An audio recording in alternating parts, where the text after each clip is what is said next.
જય ગણપતિ બાપા, જય મહાદેવ. મિત્રો, હું આજે નૃગરાજાની કથા કહું છું. નૃગરાજા એને કૃષ્ણ ભગવાને એનો ઉદ્ધાર કર્યો.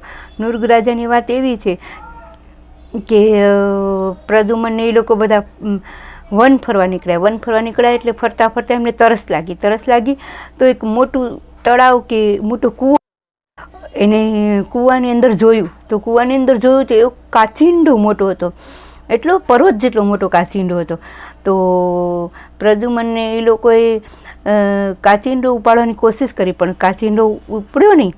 ત્યારે કૃષ્ણ ભગવાન ઉપાડી અને કાચિંડાને બહાર કાઢે છે. જેવો બહાર કાઢે છે એવો તો કૃષ્ણ ભગવાન જ્યાં કાચિંડાને બહાર કાઢે છે એવા તો એ નૃગરાજા પોતે પોતાના સ્વરૂપમાં આવી જાય છે. અને નૃગરાજા કૃષ્ણ ભગવાન બોલે છે કે તમે કોણ છો? ત્યારે કહે છે હું નૃગરાજા છું, હું દાનવીરમાં ખૂબ દાન કર્યું હતું. અને એક વખત એવું બન્યું કે એક બ્રાહ્મણની ગાય હતી ને બીજા બ્રાહ્મણને ગાય આપી દીધી, અને એ પછી બ્રાહ્મણે મને શ્રાપ આપ્યો હતો કે એટલે બ્રાહ્મણના શ્રાપથી મુક્તિ ન મળે. અને હું ગાયોનું દાન ખૂબ કર્યું છે મેં, નૃગરાજા કહે છે.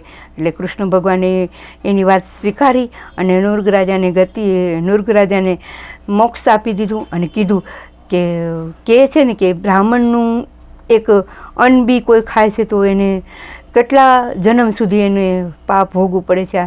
બ્રાહ્મણનો શ્રાપ બી મુક્ત નથી કરતો, એટલે બ્રાહ્મણનું કોઈ બ્રાહ્મણ સાધુ બાવા કોઈનું અન્ન નહીં ખાવાનું. આ નૃગરાજાની વાત ભાગવતમાં છે, એટલે હું તમને કહું છું. નૃગરાજાને બી શ્રાપ હતો અને નૃગરાજાએ દાન પણ ગાયનું ખૂબ કર્યું હતું. એક બ્રાહ્મણની ગાય બીજા બ્રાહ્મણને આપી, એમાં એમને નૃગરાજાને શ્રાપ આપ્યો હતો.